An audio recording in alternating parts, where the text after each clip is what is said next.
Tax का ये दूसरा क्लास कर रहे हैं, इंट्रोडक्शन का ये दूसरा हम लोग का क्लास है। अच्छे से सुनिए, इंट्रोडक्शन का दूसरा क्लास हम लोग लास्ट क्लास समझे थे heads of income. Heads of income माने कमाने का टोटल कितना हेड्स है भाई? 5। कितना हेड्स है? पहला क्या था? Income from salary, income from house property, profit and gains of business और profession, capital gain, income from other sources. ये 5 हेड जो है सैलरी, इनकम फ्रॉम सैलरी में चला जाएगा। घर से भाड़ा मिलेगा, income from house property. Business करिए या प्रोफेशन करिए, profit and gains of business और प्रोफेशन। कैपिटल गेन, शेयर का किना बेची, जमीन का किना बेची, बिल्डिंग का किना बेची, कैपिटल गेन।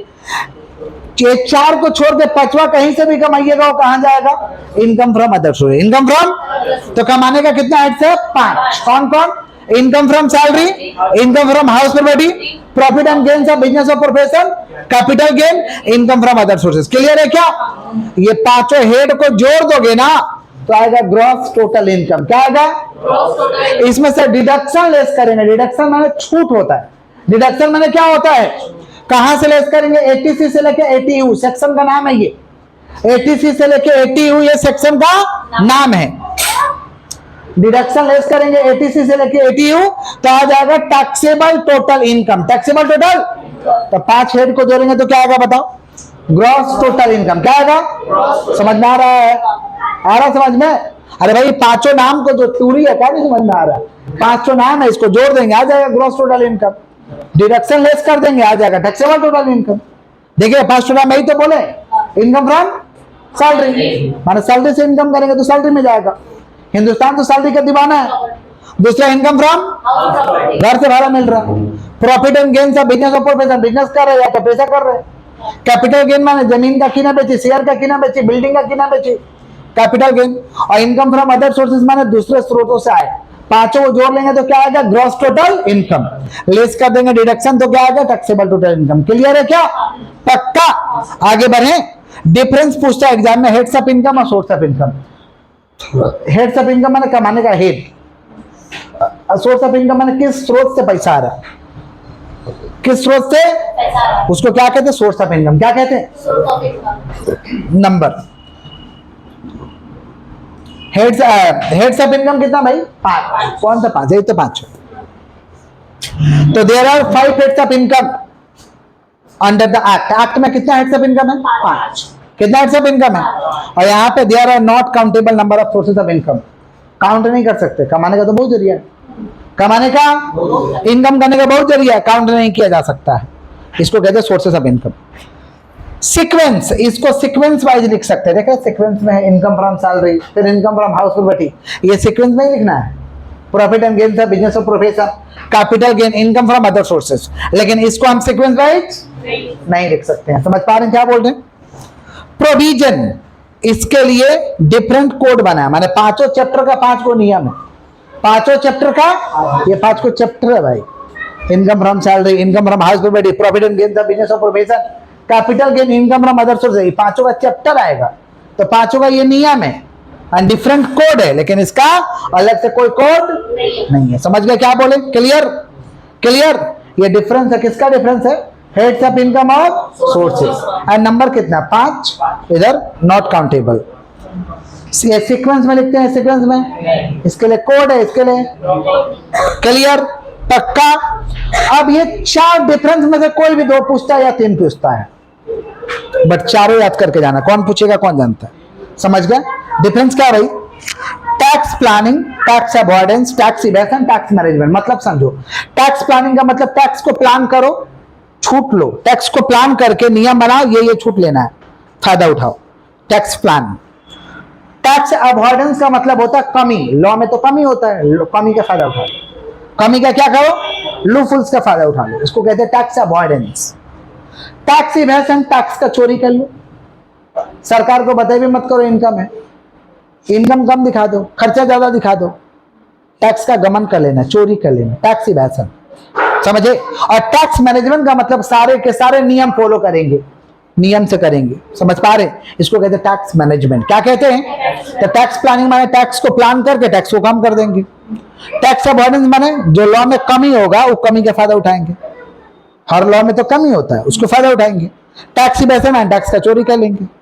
और टैक्स मैनेजमेंट माने सारे नियम को फॉलो करेंगे।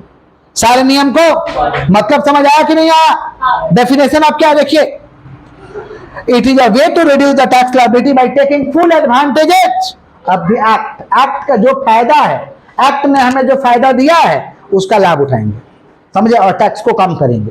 टैक्स को क्या करेंगे, जैसे एग्जम्पशन ले लेंगे, छूट ले लेंगे, डिडक्शन ले लेंगे, छूट ले लेंगे, जो जो डिडक्शन मिलना चाहिए वो ले लेंगे, सरकार जो बोला ये छूट लो ले लेंगे। क्लियर? इसको कहते हैं टैक्स प्लानिंग। समझ में आ रहा है आप लोगों को? Next, tax avoidance. It is a way to reduce the tax liability by taking advantage of the loopholes in the act. Act में जो कमी है उसका लाभ उठा लो, उसके जरिए टैक्स को कम किया। ये देखिए, it is a illegal way to reduce the tax liability. ये इलीगल है। कैसे भाई? बाय सप्रेसिंग इनकम, इनकम कम कर देते हैं, या इंक्रीजिंग एक्सपेंस, एक्सपेंस ज्यादा दिखा देते हैं। एक्सपेंस ज्यादा दिखाएंगे तो प्रॉफिट कम हो गया, या इनकम कम दिखा दो, टैक्स कम लगेगा, तो टैक्स का तो आपने चोरी कर लिया। इसको कहते हैं टैक्स इवेशन। और tax management, it is a procedure to comply with the provision of the law. Law जो जो बोला है इसको फॉलो करेंगे, जो जो नियम कहता है उसको, ताकि हमारे ऊपर कोई उंगली ना उठाए, कोई प्रॉब्लम में ना आए। इसको कहते हैं टैक्स मैनेजमेंट। क्या कहते हैं? क्लियर है? बेनिफिट, बेनिफिट टैक्स प्लानिंग का लॉन्ग टर्म तक मिलता है, लंबे समय तक मजा लोगे, लेकिन इसका बेनिफिट शॉर्ट टर्म, लॉ तक रहोगे आपको नहीं मिलेगा बेनिफिट। इधर बेनिफिट तो नहीं मिलता है, बट पेनल्टी, पकड़े जाओगे दंड लगेगा, पेनल्टी, इंटरेस्ट, प्रोसिक्यूशन, समझे, दंडित हो जाओगे। और ये क्या करता है? पेनल्टी इंटरेस्ट से बचाता है, पेनल्टी इंटरेस्ट लगने नहीं देगा, कोई आप पे आरोप प्रत्यारोप होने नहीं देगा। समझ रहे हैं क्या बोले कि नहीं समझ पा रहे? नियम फॉलो करने से ही तो फायदा है। आगे बढ़ते हैं। Practice, it is a tax saving, tax का बचत कराता है। It is a tax hedging, tax को हेज कर देते हैं। माने टैक्स हेजिंग नहीं समझ पा रहे हैं? हेजिंग का मतलब होता है कि कोई उसका नियम ही नहीं था, कमी था, कमी का लाभ उठा लिए, तो टैक्स को हेज बोलते हैं ना। ऐसा समझ पा रहे? कर देता कि समझ नहीं आता क्या कर रहा है, गड़बड़ कर देता भाई, कैसे किया समझ नहीं आया, इसको टैक्स हेजिंग कहते हैं, हेरा फेरी इसको बोलते हैं। It is a tax concealment, tax का चोरी कर लेना, ये टैक्स कॉन्सिलमेंट है। और ये टैक्स एडमिनिस्ट्रेशन है, टैक्स को सही से पालन किया, टैक्स का सही से पालन किया। Morality, it is moral in nature, भाई सही चीज है ये। It is immoral in nature, गलत चीज है ये। और ये इट इज इलीगल, इलीगल है ये, और हमारा ड्यूटी है कि टैक्स को फॉलो करें। It is a duty, it is a clear. किसका डिफरेंस है? Tax planning, tax avoidance, tax evasion, tax management. Exam में अगर पूछ लिया कि mister Das reduce tax liability from taking exemption and deduction, this is an example of, तो किसका example है? Tax planning. किसका एग्जांपल है? ऐसे बोलेगा, mister x reduce tax liability by taking advantage of loopholes in the act, तो क्या बताओगे भाई? क्या बताओगे? ऐसे बोल देगा कि mister Das reduce tax liability by suppressing income. समझ पा रहे हैं क्या बोल रहे? बोल देगा कि मिस्टर, या बोल देगा Reliance industry comply all the provision of the law. समझ पा रहे? तो क्या है भाई? समझ रहे हैं? क्लियर है? क्लियर है? पहचान लोगे ना, ऐसे पहचानने क्वेश्चन आता है, टैक्स प्लानिंग का क्वेश्चन पूछा गया है, समझ गए? क्वेश्चन जो पूछा गया वो दिखाई दे रहा है, बट ऐसा क्वेश्चन आता है। क्लियर? आगे बढ़े हम लोग, चलिए। आता right short note on rebate under section 87A। हमारे देश में दो टैक्स रिजाइन चल रहा है, वो ओल्ड टैक्स रिजाइन और एक न्यू टैक्स रिजाइन, दो तो चल रहा slab rate, old new. Old new का नाम है ऑक्ट 115 BSC, सेक्शन का नाम है 115 BA। ओल्ड का है नॉट ऑक्ट 115 BSC। ऑप्ट माने लिए 115 BSC न्यू रिजाइन, और नॉट ऑप्ट माने नहीं लिए। समझ गए? तो अगर ओल्ड वाला टैक्स में हो तो आपको रिबेट मिलेगा, रिबेट माने छूट मिलेगा। रिबेट माने क्या मिलेगा? सुने थे ना एक बार हल्ला हुआ था, 5 लाख रुपया तक कमाओगे तो टैक्स नहीं लगेगा, तो रिबेट था, ऐसा कुछ नहीं था। वो रिबेट में था 5 लाख, रियल में तो 2.5 लाख छूट है। रियल में कितना छूट है? रिबेट उबेट मिला के 5 लाख तक का छूट है। रिबेट मिला कितना लाख तक का छूट है? तो भाई रिबेट क्या है? रिबेट अंडर सेक्शन 87A, ये हमारे देश में जो रहता है उसके लिए है, फिरंगी लोगों के लिए नियम नहीं है, रेसिडेंट इंडिविजुअल के लिए है। Condition to be satisfied, total income of the SSC does not exceed 5 lakh. 5 lakh से इनकम कम होगा तभी आपको मिलेगा रिबेट। 5 लाख 1 रुपया भी हो गया तो आपको रिबेट नहीं मिलेगा। 5 लाख है या 5 लाख से कम है तो रिबेट मिलेगा। 5 लाख 1 रुपया हो गया या 5 लाख 2 रुपया हो गया तो आपको रिबेट नहीं मिलेगा। समझ रहे हैं क्या बोला कि नहीं समझ रहे? समझ रहे हैं आप लोग क्या बोल रहे हैं? तो रिबेट मिलेगा 5 लाख रुपया तक। कितना लाख? तो quantum of rebate lower of the following 100% of tax liability, पूरा का पूरा टैक्स लायबिलिटी आप ले लो, नहीं तो 12,500, माने जो टैक्स निकल के आ रहा है वो ले लो, नहीं तो 12,500, दोनों में जो छोटा हो, दोनों में जो तो रिबेट आएगा तो ऐसे लिख दीजिएगा lower of the following 100% of tax liability और 12,500, माने 12,500 से ज्यादा छूट नहीं मिलेगा। समझ गए क्या बोले? क्लियर? आगे बढ़े। एक और कंसेप्ट है marginal, maximum marginal rate of tax. Maximum marginal rate of tax जानते हैं किसके ऊपर लगेगा? जो बहुत पैसा कमाया है, बहुत पैसा, समझ पा रहे हैं? अनगिनत अथाह पैसा कमाया तो सबसे टॉप स्लैब रेट लगाएंगे। समझ पा रहे हैं? सबसे ज्यादा रेट ऑफ टैक्स लगाएंगे। इसको हम कहते हैं maximum marginal rate of tax. क्या कहते हैं? देखो ना क्या लिखा है, it refers to the highest rate of income applicable to the income slab. समझ पा रहे हैं? हाईएस्ट रेट ऑफ इनकम लगेगा आपको ऊपर, मतलब ज्यादा टैक्स रेट लगेगा अगर ज्यादा कमाइएगा तो। इसी को हम कहते हैं maximum marginal rate of tax. बोलो क्या बोले? Maximum marginal rate of. इसी के साथ दूसरा चैप्टर भी कवर कर दिए हैं, इनकम एग्जम्प्ट फ्रॉम टैक्स, जिसका नाम है income which is do not part of total income. Income which is do not part of, मान आज ही के क्लास में दूसरा चैप्टर भी खत्म हो जाएगा, खत्म हो जाएगा। समझ पा रहे हैं? Income which is do not part of total income. सुनिएगा ध्यान से। तो इनकम एग्जाम फ्रॉम टैक्स का क्या भाई? इनकम एग्जाम फ्रॉम टैक्स माने ऐसा इनकम जिसपे सरकार टैक्स नहीं लेगा, ऐसा इनकम जिसपे सरकार टैक्स माफ कर देगा। कौन कौन सा ऐसा इनकम है? सुनो, एग्रीकल्चरल इनकम, खेती बाड़ी से इनकम होगा तो टैक्स नहीं लगेगा, क्योंकि सरकार कहता है जय जवान जय किसान। तो जय जवान से कैसे टैक्स लेंगे हम? जय किसान, माफ करिएगा, जय किसान से कैसे टैक्स लिया जाएगा? तो एग्रीकल्चरल इनकम में टैक्स नहीं लगेगा। खेती बाड़ी से इनकम करोगे tax. Share of profit of A firm, एक बिजनेस से पार्टनर को हिस्सा मिला प्रॉफिट में तो टैक्स नहीं लगेगा, क्योंकि वो बिजनेस ऑलरेडी टैक्स दे चुका है, अब क्या हिस्सा देगा? नहीं समझे? मान लो ये 4 जन मिल के बिजनेस कर रहे थे पार्टनरशिप, अब प्रॉफिट हुआ 1 लाख, तो ये लोग बांटा 1 लाख हो तो इस पे टैक्स नहीं लगेगा, क्योंकि बिजनेस दे चुका है tax, business.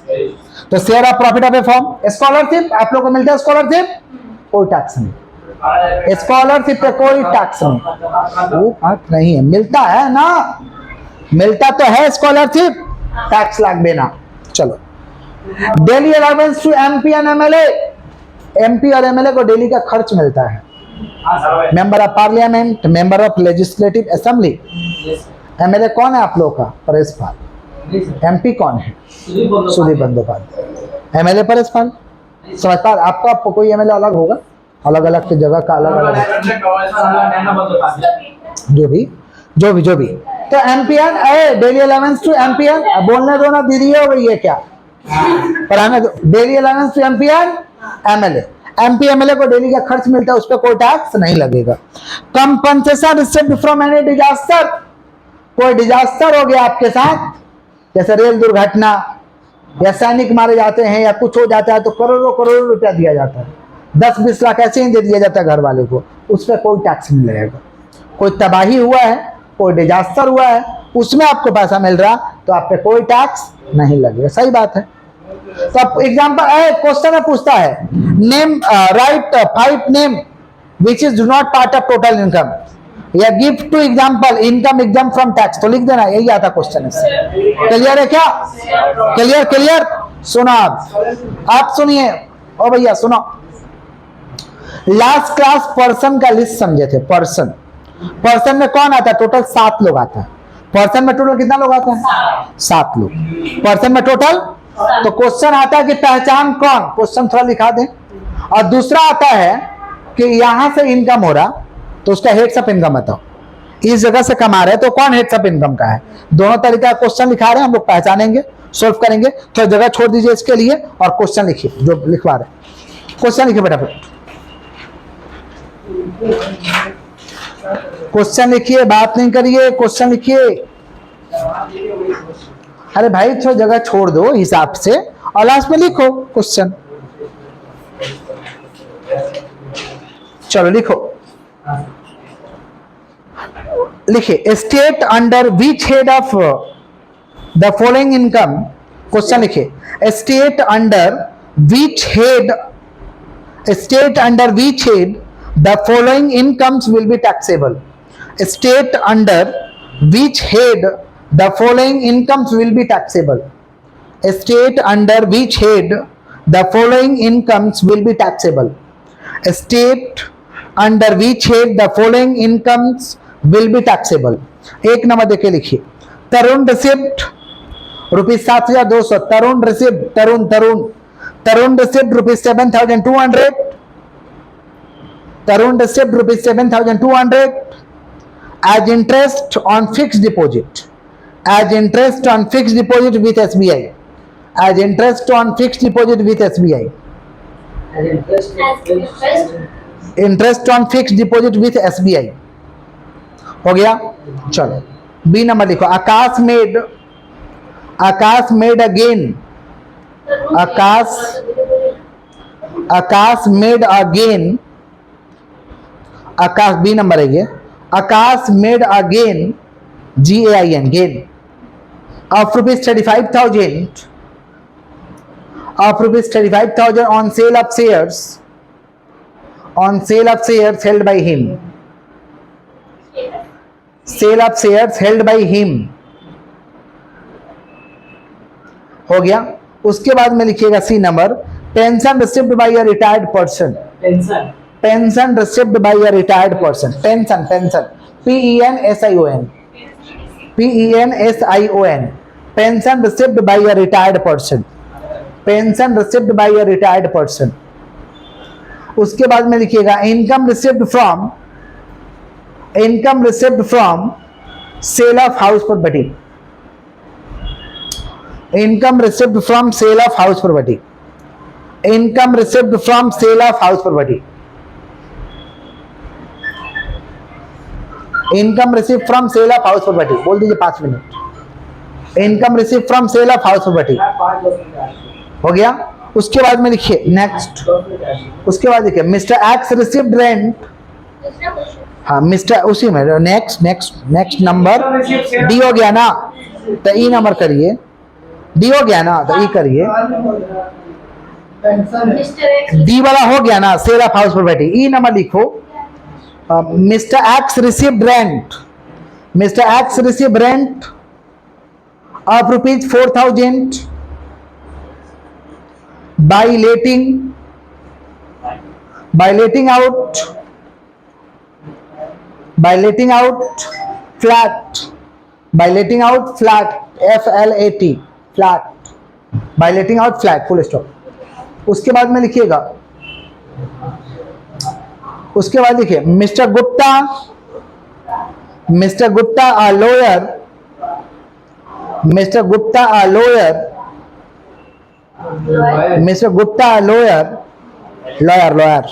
Comma earned income ₹1 lakh, earned income ₹1 lakh from his profession, from his profession।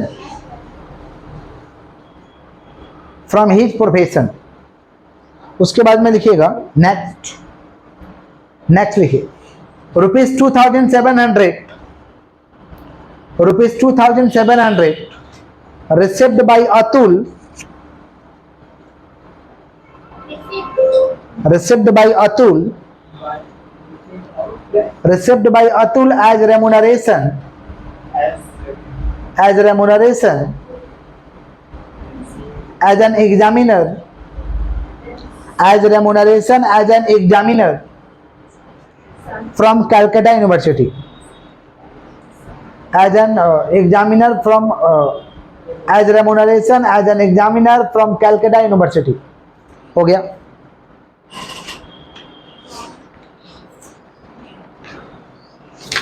हो गया। नेक्स्ट क्वेश्चन लिखिए। नेक्स्ट क्वेश्चन,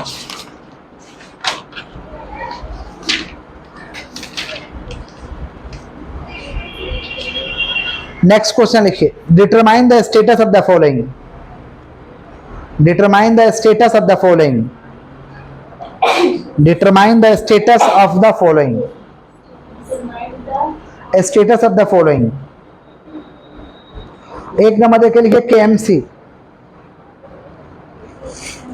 एक नंबर केएमसी। केएमसी नीचे लिखिएगा। एक नंबर केएमसी, उसका आप नीचे लिखिए। 2 number corporation bank limited. Corporation bank limited. उसके बाद लिखिए मिस्टर धोनी। मिस्टर धोनी हो गया। उसके बाद में लिखिएगा Deep private Limited. Deep private Limited. Deep private Limited. उसके बाद में लिखिएगा joint family of Shri Ram. Joint family of Shri Ram.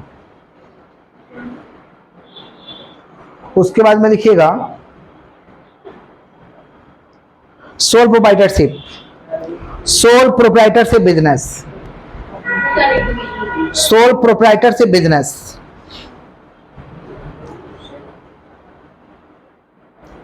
उसके बाद लिखिए Calcutta University. Calcutta University. Calcutta University.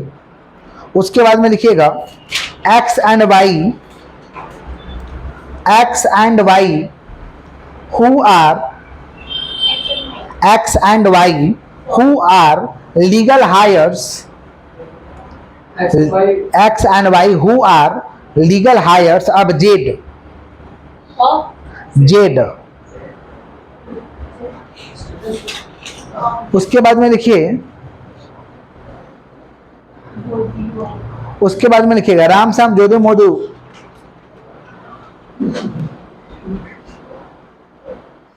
उसके बाद लिखिए Ram Shyam Jodhu Modu.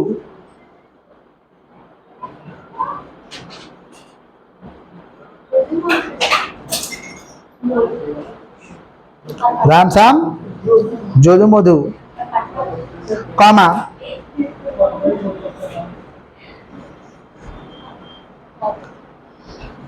Comma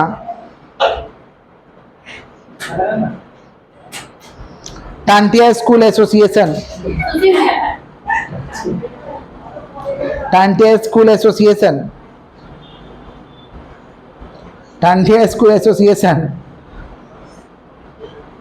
of students. बस सुनिए, शुरू से क्वेश्चन। पहला वाला क्या लिखवाएं भाई? पहला वाला क्या लिखवाएं? देखिए सब समझ गए। पहला क्या लिखवाएं भाई? दीजिए ना, पेन दीजिए, पेन दीजिए। State under which head of income है, which head of the following income will be taxable, है ना? पहला Tarun receive 7200 interest on fix deposit. Interest on fix deposit कहां जाएगा भाई? Income from other sources. लिख दो आंसर। अरे नाम बताना किस हेड में जाएगा। Income from other sources. Income from other sources हो गया। नेक्स्ट लिखवा क्या भाई? आकाश मेड अ गेन। गेन जब होगा तो कैपिटल गेन है भाई, कैपिटल गेन लिख दो। Pension retired, pension receive by a retired person. Salary, salary से रिटायर होगा तब तो पेंशन मिलेगा। Income from salary.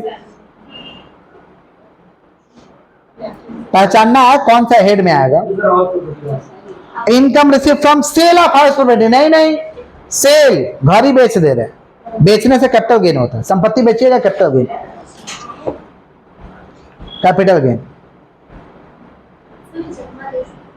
Yes, mister X receive rent. Rent मिल रहा है, भाड़े पे लगा के रेंट मिला, ये हुआ income from house property. Income from house property हो गया। नेक्स्ट क्या है? मिस्टर गुप्ता लॉयर है भाई, लॉयर है और इसको प्रोफेशन से कमाई हुआ है। Profit and gain of business और profession. Profit and gains of business और प्रोफेशन, पीजीबीपी, पीजीबीपी शॉर्ट में लिख दिए, profit and gains of business और प्रोफेशन। चलो, ₹27 receive by Atul as a remuneration है। ये कलकत्ता यूनिवर्सिटी का पेपर जांच किया है, समझ पा रहे हैं, एग्जामिनर है, उसमें सैलरी मिला है, तो ये अदर सोर्सेस है, प्रॉपर काम नहीं ना है, कभी कभी कमाई होती, इनकम फ्रॉम अदर सोर्सेस। अरे कॉपी चेक करने का पैसा मिला है, अदर सोर्सेस है, इनकम फ्रॉम अदर सोर्सेस। हो गया। नीचे है determine the status of the polling, KMC क्या होता है भाई, लोकल अथॉरिटी। केएमसी कौन है, पहचानने आएगा, टोटल 7 लोग हैं ना, उसी में से पहचानना होगा। कॉर्पोरेशन बैंक लिमिटेड, लिमिटेड आएगा तो कंपनी है, एक कंपनी। मिस्टर धोनी अकेला है, an individual, an individual. Deep private limited company.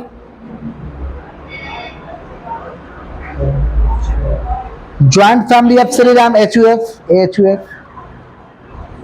Soul provider से business, an individual.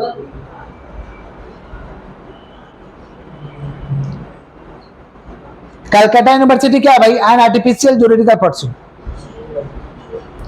Artificial juridical, artificial juridical person. X and Y who are legal heads of Z, किसी को main बना लोगे ना, उसको एओपी कहते हैं, एसोसिएशन ऑफ पर्सन या बॉडी ऑफ इंडिविजुअल, एओपी। आप लिखो ना बीओआई या एओपी, हो गया।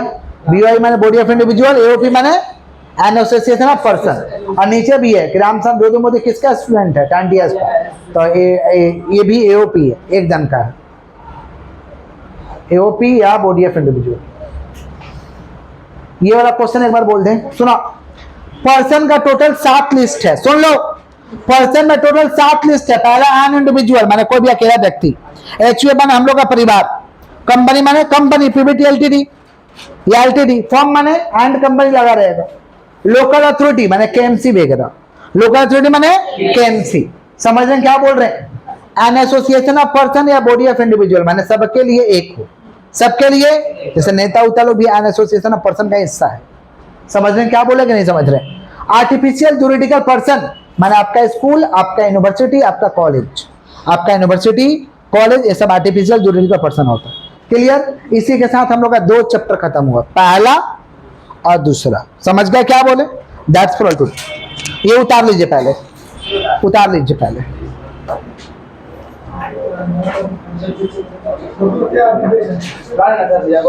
हाँ